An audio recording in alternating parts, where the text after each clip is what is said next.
So how is the dynamic going to change as the show gets into season 3?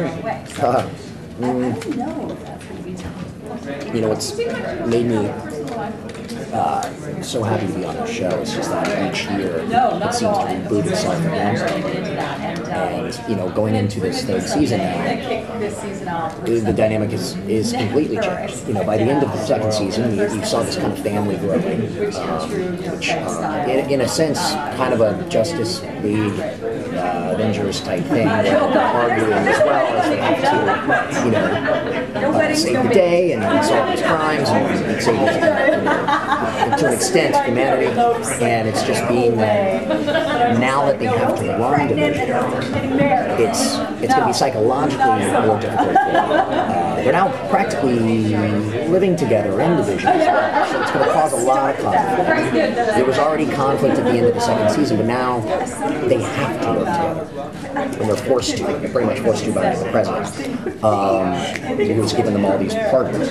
So it's going to make things more unique, and I think it's going to make it a little more personal as well. I think there'll be a lot more intimate scenes, and I don't necessarily mean sexual, but intimate as in getting you know, into the characters more and seeing how their relationships, how they can actually connect under these types of situations. Can you tell us something about, I think you're going, the characters are going to China for some reason? What's going on there? I don't know how you know that. But I learned about that, I think, 2 days ago.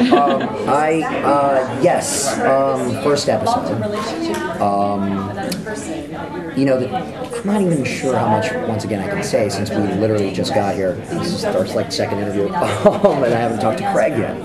But I do know one of the main things here for this season is that there are like 30 or more people that are rogue out there that have not come home to division. And so our whole point is to kind of bring these people back. Now, they might be willing to do it, they may not be willing to do it. They may try and kill us, they may kill us, we may have a new team member. So that is, in general, the plot of the season of where we have to go. So the first one starts off in China with a rogue agent that doesn't want to come home. And we have to stop him from trying to basically finish his order, like his last order for Percy. And some of them don't think Percy's necessarily dead. Some people believe it. Some people don't believe that we should be running the division. And if they come home and get that part in, they might actually be executed. So it's all going to kind of revolve around. It's all going to start with China. You didn't get to go to China though, did you? No, we're not going to China. How did it we haven't even shot it yet. Well, we haven't shot it yet. Where we start first day of shooting next Wednesday. I don't know.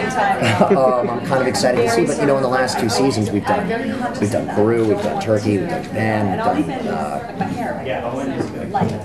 countries that don't make any sense to the fact that we're in Toronto, and somehow we're making it work, and how somehow we're making it look correct. And we've done Amsterdam, which is it's all about an hour outside of Toronto. A lot of the smaller towns that really make it perfect. So they're going to find something. They'll make it work. I'm not worried, especially since we did Peru, and Turkey, which really made it seem strange to do in Toronto. So besides these rogue agents, what other enemies, old and new, will you guys be facing this season? Well, I mean, Amanda is still lurking, you know, and with Ari, of course. And there is, she's got a good, she's not in the first one, but she has a good little character arc that's talked about that the audience wouldn't exactly know about. It's brought up in the first episode, so you'll see what she's been doing. So she's like lurking, she's about to come. You have these rogue agents, which I mean is a wonderful casting idea. I mean, this brings a lot of guys and girls that can come in on this, young and old, and whatever, varied. That can come in there and bring kind of a presence. And that first guy, I'm thrilled. I'm thrilled to find out who's playing him because it's a great character. So we're going to see more bad guys in Marvel. I mean, we've had some good villains, and Percy being the ultimate villain. But this time it's like there is no ultimate villain. There is Amanda and there is Ari, but they're kind of doing their own thing. So there's going to be a lot of extra characters, and for us going into a season 3, that's more exciting. It also brings in new people all the time. It just kind of keeps the story fresh. So the news came out yesterday that Devin's going to be a series regular in season 3. Can you talk about that? That's right. We were excited about that. If not completely baffled, so was he. I had just saw him 4 or 5 days ago, and he sent me a text saying that he suddenly was a regular before even Twitter, before it even got across Twitter. We were excited. I mean, it's Owen's a very integral part of the show, and has is a different. There's no one else like him, in that character, and you can go so many places with it. It's going to be perfect help for this team, for Team Nikita, as they like to call it. We had added Noah at the end of the year, the character of Ryan, so now we have quite a group. But he has no clue what he's doing. I'm not quite sure if everyone else does that, because he's not in the first episode, because this just happened. So we have to find out when Melinda is going to be in that next one, when Devin is going to be in that next one. All we know right now is, which is smart, because it's a good build. Right now it's the current team, and then it's going to start extending with the other characters. So that'll be also fun for the fans to watch and kind of tune in and see who's probably. Do you have a particular storyline that you would like to see Michael in for season 3? Explore. Well, I know what's going down. I asked, and it's insane, and it's awesome. And that's all I'm going to say. But there can't even be any hints. But one of the things that I wanted to see, having the conversation with Greg, was to see Michael go through some more pain this year. Season 1, for me, character-wise, was a bit more fun for me as a change. Season 2 was more fun to do because of all the incredibly over-the-top, on-the-run, kind of storylines and the new characters and things like that. Season 1, I was just roaming around the Vision, basically. But for me, that was a little bit more fun because, from just a character standpoint, it was more dark, and it was kind of, more the husband last year. One of my requests was, how do we balance both? This is where the storyline's gone, and what Craig explained to me that was going to happen in these 22 episodes and 23 episodes was pretty great. It's going to be very positive for a while, and then there's going to be a certain negativity that comes in. That'll be another thing that I don't think anyone can possibly guess. I'm excited about that. Are we going to anticipate any power struggles going on? You'll see that in the first episode. Oh, yeah, from everyone, but it won't be reliant on Nikita just being hard-headed, or myself Michael being hard-headed. There's a lot, and then also Ryan's got to take over. He's running this, so you're going to see a lot of conflict with him and the other characters, which he hasn't really had yet. So is this the season we get to find out Michael's last name? I don't know. I'm kind of enjoying the fact that I don't know anymore. It was something that I was interested in the beginning of season 1, just because I thought it was a strange. Because when we get our call sheets when we go to work every day, it's literally just the first name for almost everything. So it's kind of funny not knowing what that last name is. You see it all the time. And then after a while, I liked him being mysterious. It was kind of fun not knowing. And I just hope it's good once they tell me what it is. But it's probably, Michael Smith, or like a John Doe kind of thing. Michael Doe, There's a Nikita shower scene that all the fans are hoping for. Do you know when that will? Is that in the pilot? When that'll happen? Yeah. That is not in the first episode. I can safely say that. There's a bathtub scene. No, I can't. There's no, I don't know if there's any plans for that right now. I'm sure.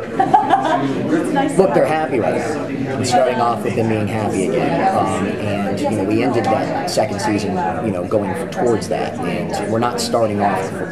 I mean, that's something I can say for the fans. We're not starting off season 3 with them in trouble, as in their relationship. So they are happy. Because it's new for them. But I don't know how quickly they're going to jump to that, but I'm sure at some point, you know, we can try that. I'm not going to object. Well, there's a Nikita love triangle, and now there's developing Salix between Sean Pierce and Alex. What's your thoughts on having these two characters together? Are they? I think it's something that. It was something that was. I know that it was something that was originally planned. I'm sure Lindsay's probably better at knowing more of the story, but I know it was something that was originally planned. But Dylan ended up being great. But Sean was a character that was going to die if Dylan wasn't good or whoever was cast didn't fit. They were like, I remember Craig said, I have no worries pulling this character in episode 2. It just doesn't work right off the bat. So we're like, I feel bad for whoever gets cast. And then Dylan came in and everyone liked him. And it grew from there. And so the exact storyline that they wanted to have happen with those two characters, because it worked, continued. And they've also kind of written Sean a little goofier now because that's Dylan. And they've gotten to know him throughout the year, and it's also a different character. So it's you know, I think it's cool. You know, I think Lindsay and Dylan get along, you know, in a brother and sister type way. But it seems to be working well as Salix, or however you call it, you know, that way too. Where's Michael's head now in regards to Percy's death? Like, what does he feel about that? I don't think Michael is thinking about it too much right now. I think because he's also kind of a solver and a problem solver. I think that he's more worried about where's Nikita's head. You know, she's the one who did. She's the one who let him go. He's the one that that died, and it was much more closer to home for him. So I think he's not that worried about it right now. I think he's more worried about if they're doing the right thing. How much of a problem solver are you in your life? I might be very similar to Michael in that sense. I mean, I'm very. It was my mom, you know, and it's just kind of something that's become myself as well. You know, sometimes to like, I basically should chill a little more than I do, because sometimes you can't just solve people's problems; they have to figure it out. And it's taken me years to learn that. So, and that's probably going to happen to Michael as well.